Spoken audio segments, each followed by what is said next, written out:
Hola amigos de Contexto. Hoy les llevamos a ustedes un programa especial sobre la situación del COVID-19 en la República Dominicana y tenemos dos invitados que nos van a dar vamos a decir, una visión entre los dos global de cómo está la pandemia en este momento en el país. Vamos a tener en este programa al doctor pediatra intensivista Rafael Encarnación. Rafael Encarnación es el jefe de cuidados intensivos y fundador del Hospital Robert Reed Cabral y coordinador de residencia.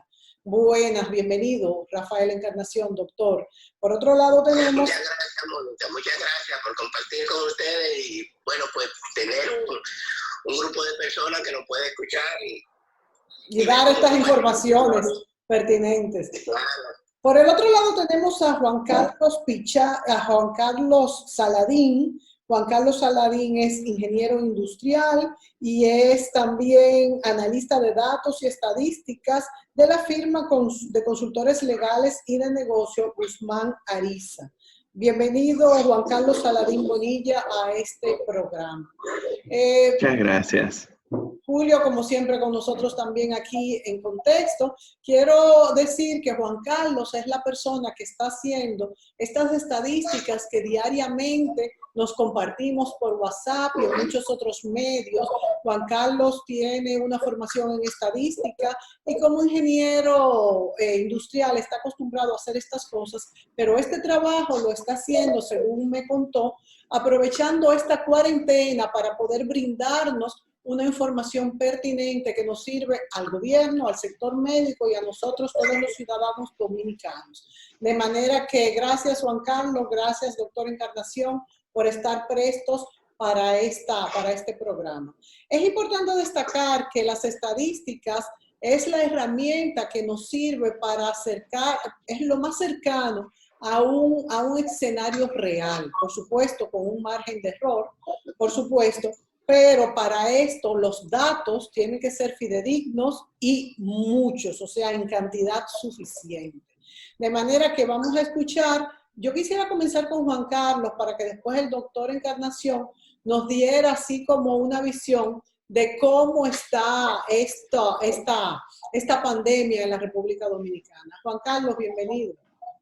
Muchas gracias, Mónica y demás. Un honor estar aquí con ustedes también. Tú vas hablando, en la medida que sea posible, tú nos compartas los gráficos, los últimos gráficos que tú has hecho, y así claro que sí. Yo y también el doctor te vamos haciendo las preguntas pertinentes.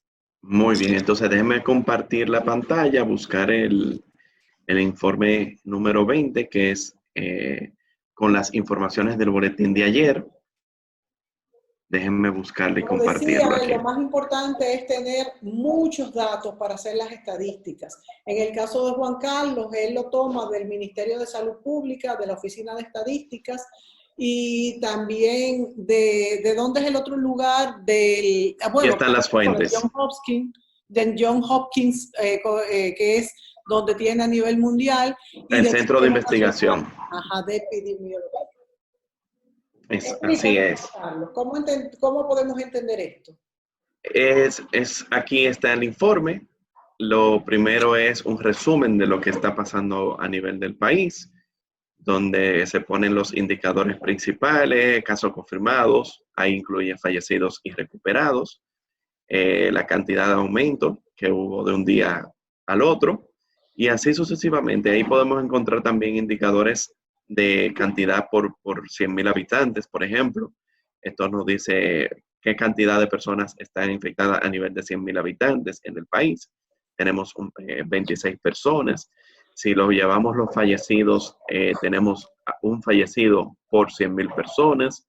Y aquí la cantidad de pruebas que se han realizado al día de 10, la cantidad de confirmados y descartados. Y esto, que es un indicador que lo incluí ahora en el último informe, que se han realizado 81 pruebas por 100,000 habitantes. ¿Hay un estándar en el mundo para esa cantidad de pruebas? ¿Perdón? ¿Cuánto debería ser por 100,000 habitantes? Depende de la población. Hay países que son ya mucho más desarrollados a nivel de medicina, de tecnología, que tienen un número más elevado. Por ejemplo, en el caso de China y el mismo Estados Unidos, que ya La última vez que había visto, había realizado 1.500.000 de pruebas. Depende del escenario en que nos encontremos. Entonces, esos son indicadores que más adelante vamos a irlo comparando con países de Latinoamérica, y por eso siempre voy tratando de hacer nuevos gráficos comparativos, sacando esos números, porque todo tiene un proceso de depuración para poder tener un número final, y eso es un análisis y un cálculo que siempre trato de que sea bien riguroso para que esté muy, vamos a decir, que no falle con lo que está presentado en las fuentes y lo que se está presentando en el informe. Juan Carlos, respecto a estas investigaciones y análisis que tú has hecho, las proyecciones, ¿cómo van? ¿Son mayores los casos o menores a los que tú habías proyectado según la data examinada?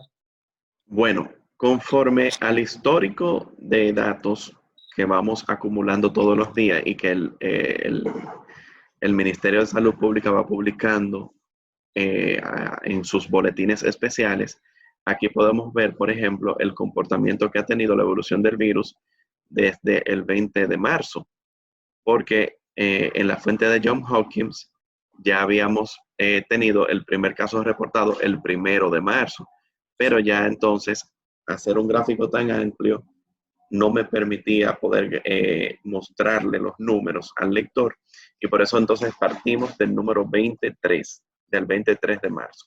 Y vemos que al día de ayer ya teníamos 2.759.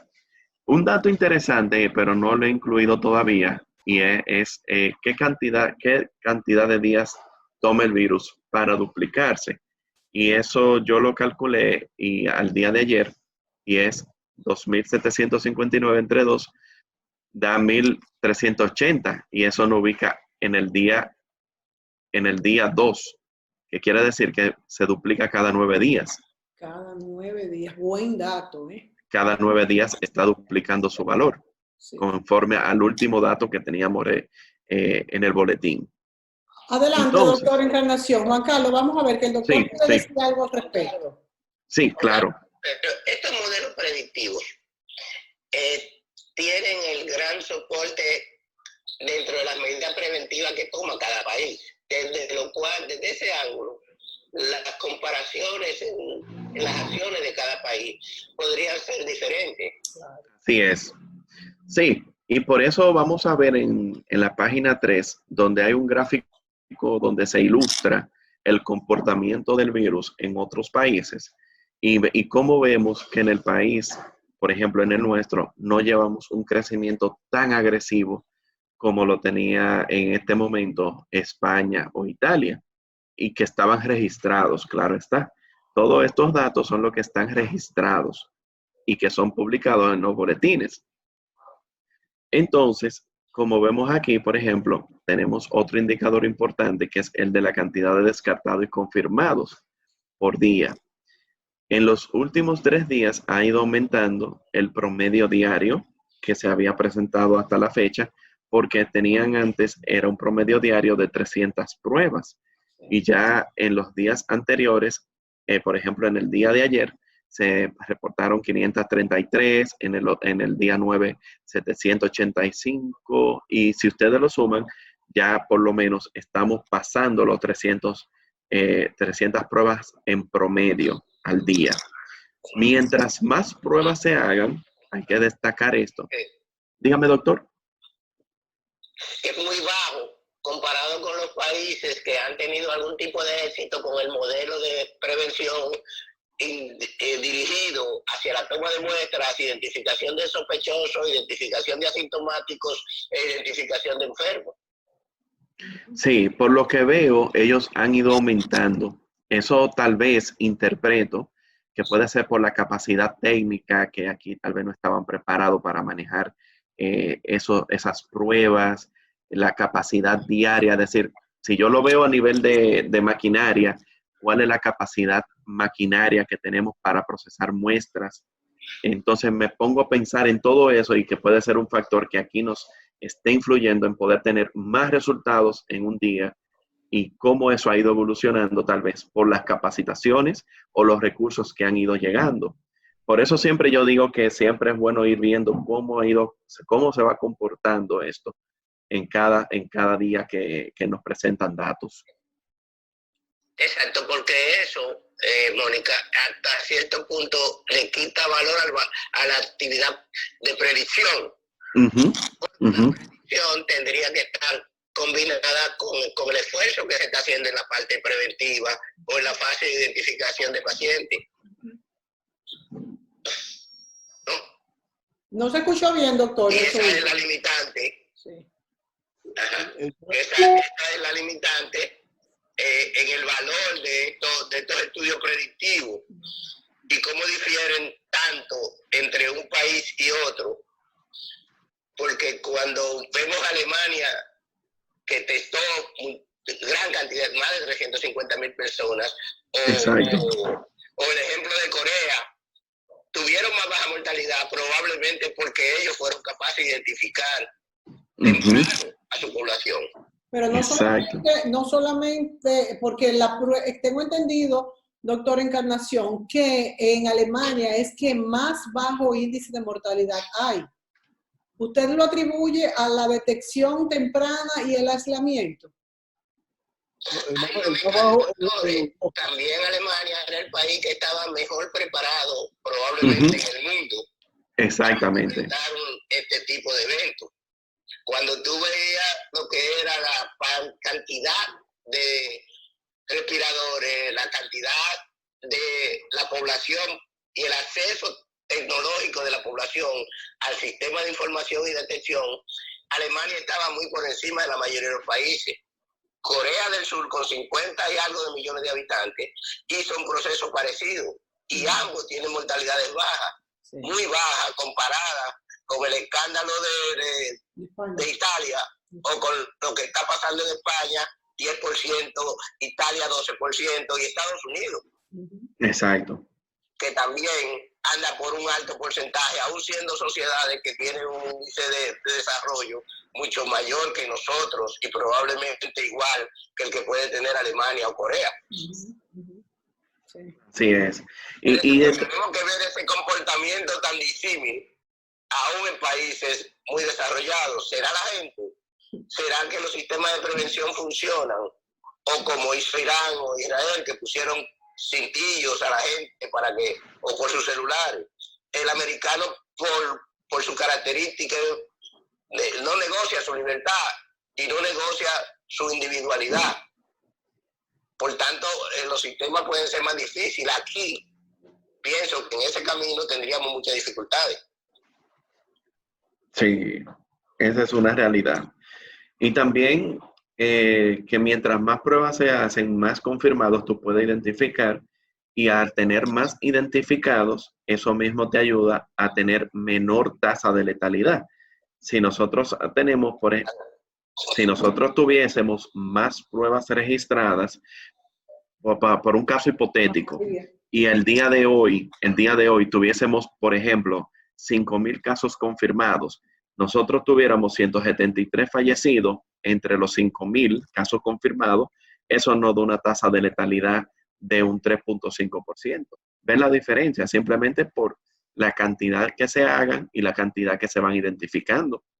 Entonces yo le pregunto al doctor Rafael Encarnación, doctor, esas pruebas rápidas que se supone que están llegando al país y que ya las vamos a implementar, ¿cuál va a ser, vamos a decir, el resultado que vamos a ver con ellas? Dada que tenemos entendido que todavía el país no está preparada para procesarlas, ¿qué tiempo durará esto? Y si son totalmente confiables sus resultados. Hay una imagen que yo creo que tú tienes sobre lo que es la prueba y el momento en que se hace. Hasta el momento tú tienes pruebas de RT, que es en tiempo real, la prueba de detección de virus, que se hace por un hisopado. Esta prueba está durando en el país entre 3 y 6 días para reportarla. Luego tú tienes la prueba de inmunoglobulina, que es la prueba, pero esa prueba cada una tiene su momento de la enfermedad. Yo te mandé algunas imágenes sobre el momento de la enfermedad. Sí. Entonces, en el momento, si tú tomas los primeros 7 días, esta prueba que se está haciendo en el país, que es en tiempo real, la proteína, la de reacción en cadena, esa prueba solo tiene mucho valor en los primeros 7 a 10 días. Fuera de ahí, porque lo que hace es identificar el virus en la garganta, en las vías nasales o en cualquier otro molde, pero tiene esa dificultad que tiene eso para identificar el virus. Luego, o sea que si el virus ya le pasó, va a dar negativo esa prueba en específico. Va a dar negativa esa prueba, porque esa prueba va a tener valor en esos primeros 7 días. O sea que hay que hacer también la de sangre, la de los IgG y IgM. Si tú haces la otra, que es la de inmunoglobulina, que es la IgG, IgM, esas sustancias que son anticuerpos se empiezan a disparar, inician su elevación hacia el 7º día. Es decir, que si la hace antes del 7º día, tampoco. Probablemente esas pruebas te van a dar negativo, falso negativo. O sea que hay que escoger muy bien el momento. Exacto, el momento es el problema. Cuando tú subes la IgM, que es la de actividad aguda, el anticuerpo que sube en el momento agudo, esa te va a durar hasta aproximadamente el día 21 y luego cae. Pero la IgG, que es la prueba de sostén de anticuerpos, donde tú dices que tú mantienes los anticuerpos, se va a prolongar en el tiempo, dependiendo de este virus, que no sabemos exactamente, pero con la experiencia del SARS, con el virus de acción respiratoria severa y del MERS, estamos hablando entre 2 y 3 años. Tú podrías tener esos anticuerpos circulantes en tu cuerpo, con aquella experiencia. Pero en este virus no sabemos. No tenemos que ir a la pausa. La mayoría de los virus de gripe, para terminarte la idea, te van a dar una inmunidad que te va a durar entre 2 a 5 años. Hay otras pruebas, pero son un poquito más complicadas, más complejas, que es la del cultivo de virus, que es la identificación molecular del virus, o la prueba de inmunocromatografía de sales en oro, que son mucho más complicadas. Bueno, después nos explicas qué es esta prueba, que se oye tan difícil de nombre. Interesante. También me gustaría que en el próximo segmento, doctor Rafael Encarnación nos hable sobre si se hubiese desarrollado una vacuna para el MERS o para el SARS, que son los 2 coronavirus anteriores, que se desestimó aparentemente el seguimiento de trabajar en una vacuna para esto porque el virus desapareció. ¿Por qué desapareció solo este virus y este no? Nos vamos a la pausa, volvemos.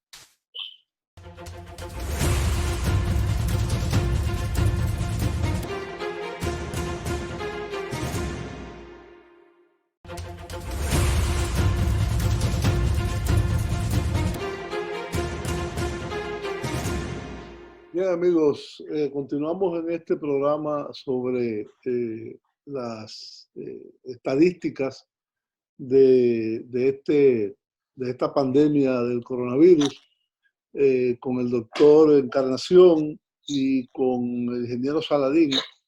El primero es pediatra, neumólogo y encargado de esta área del doctor Rick Cabral, y Saladín de una firma de consultores especialista en estadística, y que ha venido realizando un informe sobre las estadísticas disponibles tanto a nivel del Ministerio de Salud Pública como de la Universidad Johns Hopkins, que es un gran colector de estadísticas en cuanto a esta pandemia. En el segmento anterior veíamos cómo tanto el SARS, que es el síndrome respiratorio agudo que se presentó a principio del milenio, en el 2002, 2003. 2002-2003. Fundamentalmente en China, Hong Kong, Taiwán, Singapur. La extensión fue mucho menor de las fronteras asiáticas, y solamente fueron 8.000 y tantos de casos. Hoy en día, con este coronavirus o este SARS-2-CoV, que es como se le llama científicamente, o COVID-19, las tasas de multiplicación diaria son gigantescas. Ya estamos hablando de casi 1.900.000 casos al día de hoy, según la Universidad de Johns Hopkins, y 140 o 150.000 fallecidos. Es decir, no son comparables porque aparentemente, doctor, la tasa de la capacidad de transmisión de este virus es mucho más rápida y mucho más fuerte que la anterior, el SARS o el MERS, que fue mucho menos el del Medio Oriente. Pero como usted decía, ambos desaparecieron solos y tenemos un precedente histórico de hace justo 100 años atrás, que fue una gran pandemia que mató millones y millones de personas y afectó a una cantidad enorme, que fue la llamada gripe española o la gripe de 1918, que las estimaciones estadísticas son entre 50 y 100 millones de muertos,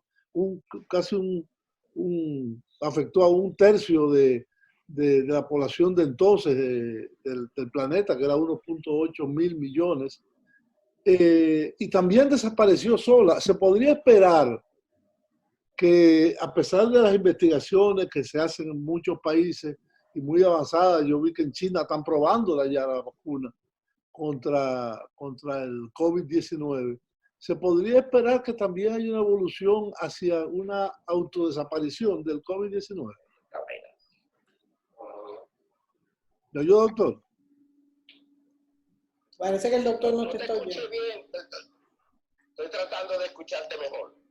Te decía Julio que si podrá desaparecer, es que el micrófono de Julio está un poco bajo, que si podrá desaparecer esto, así como desaparecieron el SARS y el MERS.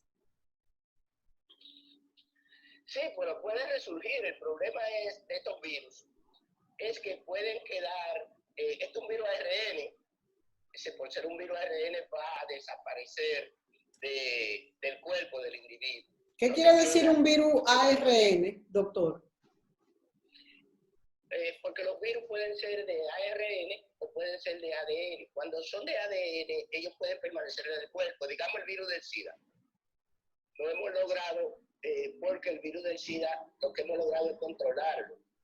Cuando tú tienes esas lesiones de herpes que te saltan en los labios alrededor, son virus que tienen ADN y que te quedan en tu cuerpo y que cuando encuentran condiciones, reaparecen. Este tipo de virus pues simplemente desaparece y te deja una inmunidad, que como ya te decía hace un rato, la inmunidad puede variar en el tiempo. Con este no sabemos, pero con el SARS sí recordamos que alrededor de 3 años, y con el MERS era alrededor de 2. Entonces, ¿qué es lo que pasa? O sea que repiten, doctor, repiten estos virus. Cuando caen las defensas, podría repetir. Con este virus no sabemos y hay algunas dudas, pero en general vamos teniendo defensa y vamos teniendo anticuerpos y lo que la han padecido. Y una de las terapias que se está usando ahora, que no es nueva, porque se usó también en la gripe española, es la transfusión de plasma de convalecientes, que es algo que estamos usando en este momento como una de las alternativas para los pacientes más graves. ¿Se está usando en el país ya? No, en el país no creo que tengamos todavía alguna experiencia. Nosotros la experiencia la tenemos limitada y hemos manejado varios casos allá en el hospital con niños, y la experiencia de adultos todavía nadie ha publicado nada que sea confiable. Pero en la experiencia de adultos sí se han usado los anticuerpos monoclonales, sí se ha usado la hidrocloroquina, sí se ha usado los antivirales. Hasta ahí hemos llegado, pero la experiencia acumulada en la República Dominicana no la tenemos todavía. Es una técnica simple, porque es simplemente tomar sangre de alguien que haya padecido la enfermedad y que tenga niveles de IgG adecuados, y entonces se le transfunde a uno que tenga la enfermedad en condición grave. Es una especie de vacuna. No exactamente, es simplemente poniéndote anticuerpos porque tu cuerpo no ha reaccionado adecuadamente. Sin embargo, la teoría más reciente, que es la teoría de inmunidad, que se ha discutido mucho en esta enfermedad, por lo cual los moduladores de la respuesta inmune se están usando y han adquirido algún tipo de simpatía por los grupos médicos. Es el grupo del tocilizumab y el sarilizumab, que son medicamentos que modelan la respuesta del individuo hacia ese virus. Pero se usó otras veces también. El tocilizumab se usó en el ébola y falló, no fue eficiente. En estos casos se está usando con estudios controlados, pero hasta ahora no tenemos una eficiencia que determine una curación o una mejoría significativa de los enfermos. Y la estamos usando como droga de misericordia, no droga para pacientes graves, donde no tenemos mucha salida. Bueno, Juan Carlos, y entonces bajo estos tratamientos que tenemos, que estamos aplicando en la República Dominicana, ¿qué nos dicen las cifras al día de hoy, al día de ayer, vamos a decir? Bueno, gracias doctor, esos son datos muy importantes de lo que usted ha aportado. Estos son números, como les había comentado, haciendo estimaciones matemáticas, usando un modelo de crecimiento exponencial, donde tomamos lo que es el factor de infección diaria, lo colocamos en la fórmula y multiplicamos ese factor por el total de confirmados más reciente. Si ven aquí, este es un escenario donde usamos el factor promedio de infección del 1 de marzo al 11 de abril. Eso da 1.26. Entonces, si nosotros multiplicamos 2.759 por 1.26, eso me dice que es posible que tengamos al día 12, dígase hoy, hubiésemos tenido 3.476 personas confirmadas. ¿Puedes poner la gráfica, Juan Carlos? Sí, disculpen, ahora mismo. Sí. Ahora mismo. O sea que estamos por debajo de la expectativa que tú tenías. En ese escenario. El otro escenario, que es el escenario número 2, y tomando solamente el factor de infección, ¿lo ven? ¿Ya ustedes ven la gráfica aquí? Sí, la estamos viendo. A nivel matemático, usando el factor de infección promedio de abril, ya ¿qué dice? Que abril es un mes donde se han tomado medidas, donde se han incrementado las pruebas comparado con el principio, desde marzo. Sí. Entonces, por eso podemos estimar que tenemos un factor promedio de abril de 1.09, que no está mal porque lo ideal sería llevar ese factor por debajo de 1. Si llevamos el factor por debajo de 1, ya, ahí inmediatamente deja el crecimiento. No hay crecimiento, porque la persona entonces ya no va a afectar a nadie. Pero solamente teniendo decimales, de, por ejemplo, 1.01, miren cómo eso puede alterar el resultado de los confirmados al día siguiente. Sí. Por ejemplo, este es el escenario que más se acerca a lo que tuvimos en el boletín de hoy, en el boletín que se hizo público hoy en la rueda de prensa, donde teníamos, por ejemplo, 2.759, que fueron los confirmados en el boletín de ayer, por 1.09, eso nos daba que vamos a tener un total de confirmados de 3.007, con el comportamiento que tenemos ahora. Entonces, si nosotros restamos la cantidad que nos dieron las autoridades, 3.007 en el boletín, menos 2.967, solamente hay una diferencia de 40 pacientes confirmados, que por eso son estimaciones, porque te puede dar más o te puede dar menos, pero por lo menos te acerca a tener un control de lo que está pasando con las informaciones que son públicas. ¿Entiendes? Eso que quede claro. Porque se puede dar el caso de infectados reales, infectados confirmados. Claro. Y ahí el doctor nos puede dar un poco más de luz. Me gustaría sobre eso. Con lo que tenemos, por ejemplo, cuando es confirmado, porque ya se le ha hecho prueba y queda registrado. Pero el infectado real es aquel que puede estar en la calle asintomático, puede que se le haya pasado ya el virus, y ahí entraría ya la parte médica en este sentido.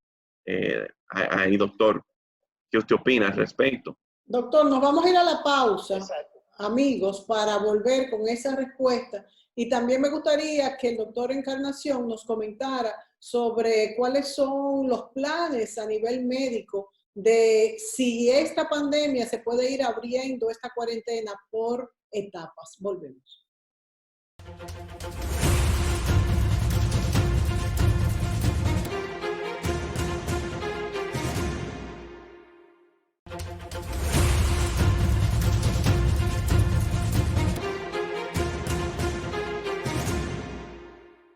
Bueno, le preguntábamos al doctor Encarnación en el segmento anterior cuáles son las respuestas en los hospitales que se están viendo de la recuperación de los pacientes, cuál es su opinión, cuál es su apreciación.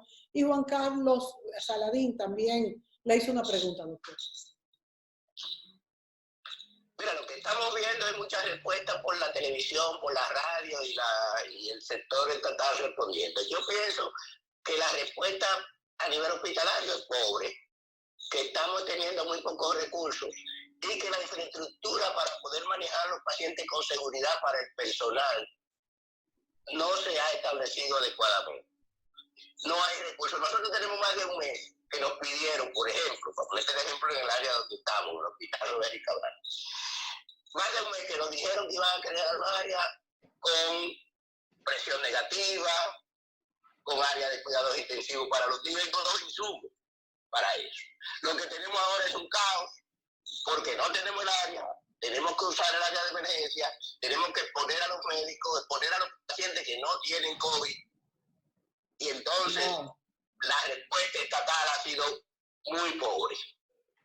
Hay muchos médicos contagiados, doctor. Hay médicos contagiados. ¿Se han contagiado algunos?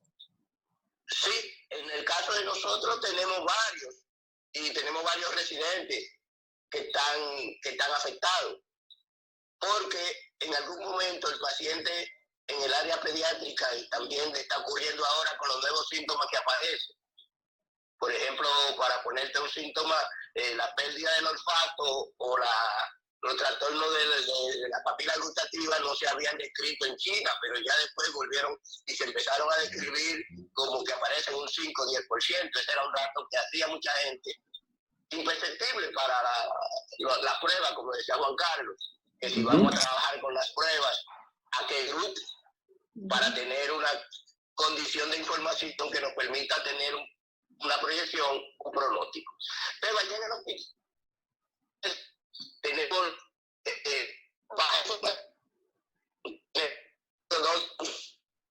una niña de 6 meses de San Pedro de Macorís que no tenía condición previa y un niño de 14 años que tenía un problema renal crónico y que también falleció.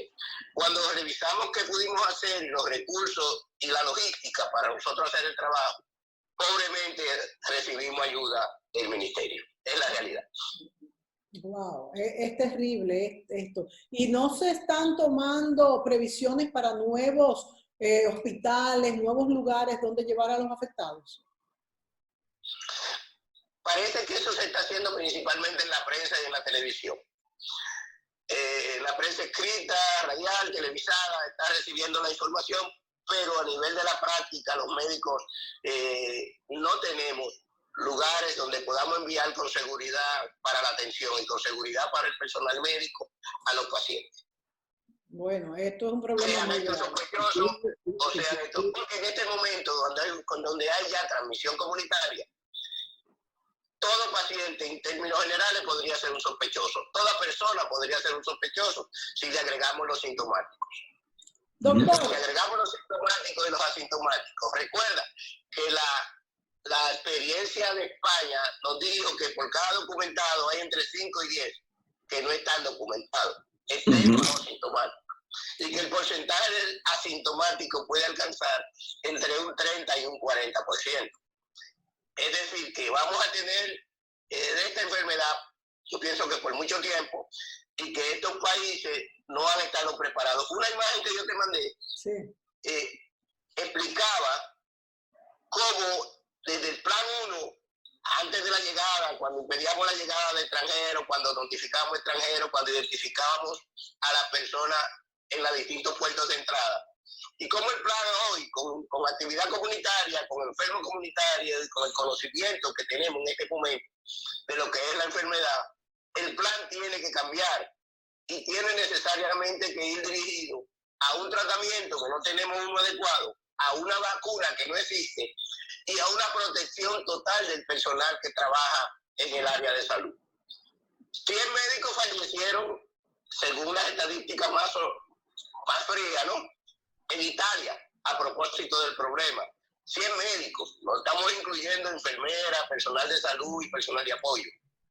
Estamos hablando de una enfermedad que es potencialmente mortal y que si un médico o persona atiende a un paciente, está atentando contra su vida. Y si se descuida, hay un concepto que nosotros llamamos negligencia suicida, que la puede hacer porque está por exceso de trabajo, que la puede hacer porque no conoces, o la puede hacer por una serie de factores que tienen que ver con el conocimiento de la situación, donde con el uso no apropiado, tú puedes tener una enfermedad que es potencialmente mortal. Y esa es la realidad. ¿Y cuáles son los centros, doctor Rafael Encarnación, que están recibiendo pacientes ahora mismo con el COVID-19? Los centros hospitalarios.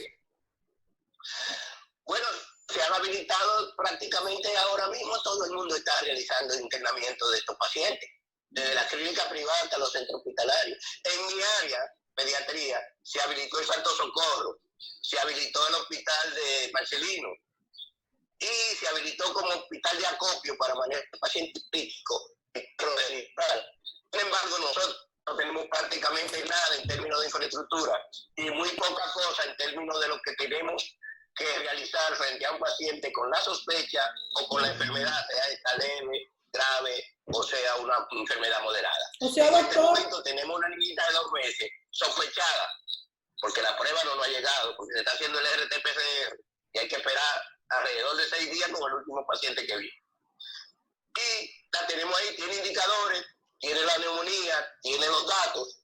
La tenemos en un área que no es especializada para este tipo de situaciones, que es improvisada y que crea mucha frustración en el personal de salud.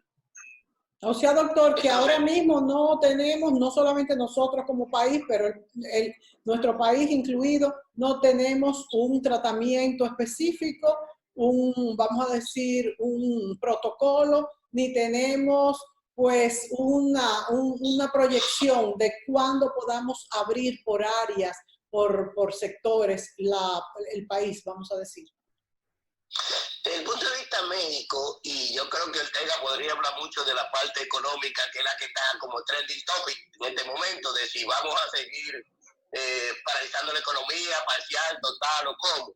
Desde el punto de vista médico, nosotros no podemos ofrecer muchas alternativas que no sean prevención.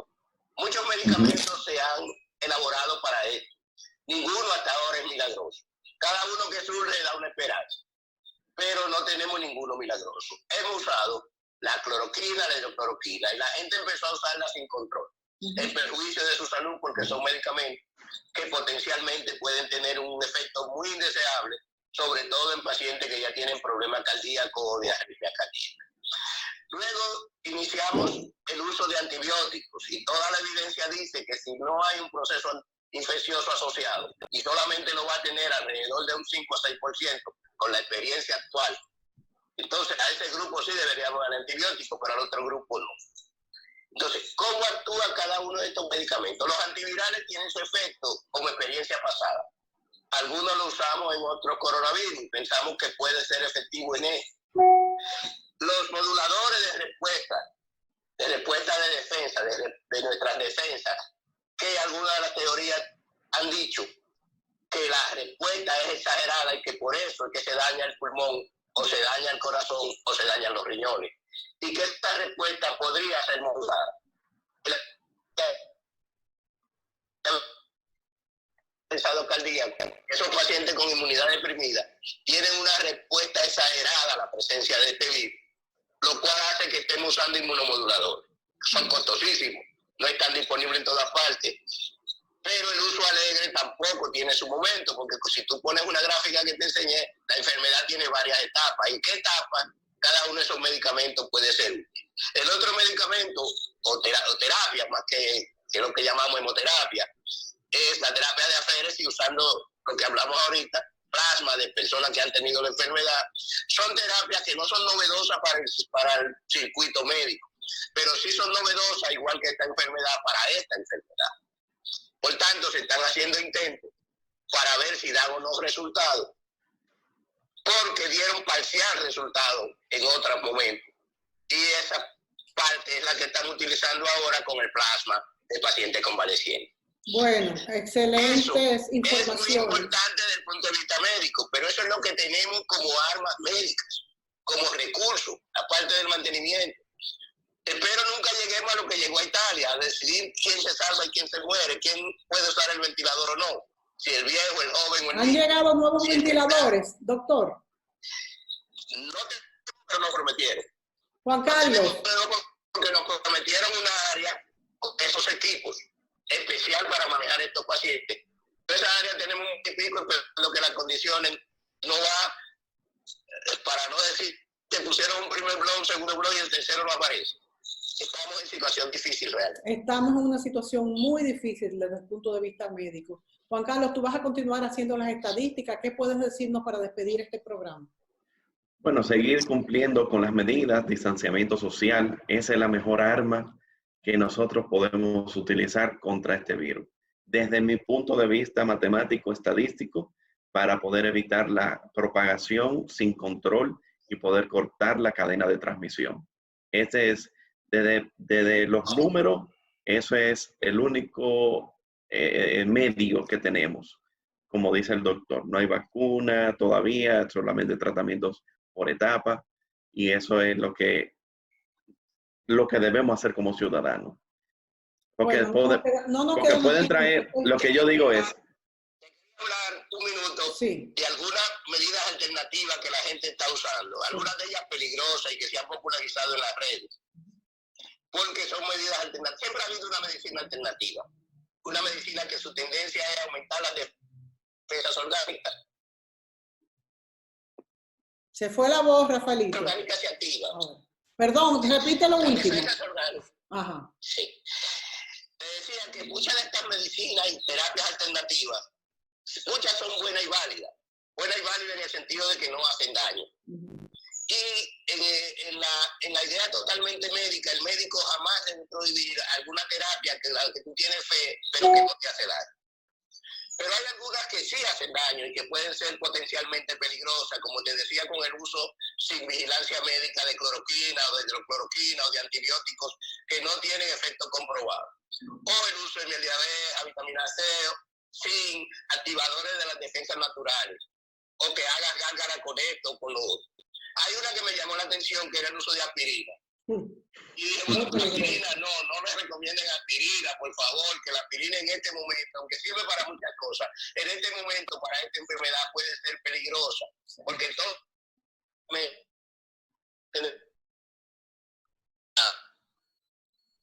queremos minimizar a la hora de trabajar con estos pacientes, tanto lo que tienen la forma asintomática como lo que tienen la forma asintomática grave. Gracias, Rafael Encarnación. Gracias, Juan Carlos Saladín. En nombre de Julio Ortega, todos y yo, y todos los que nos están viendo, por sus informaciones valiosas para poder, bueno, salvarnos de esto, señores. Cuidémonos a nosotros y a nuestras familias y a todos los dominicanos. Gracias y hasta la próxima. Muchas gracias.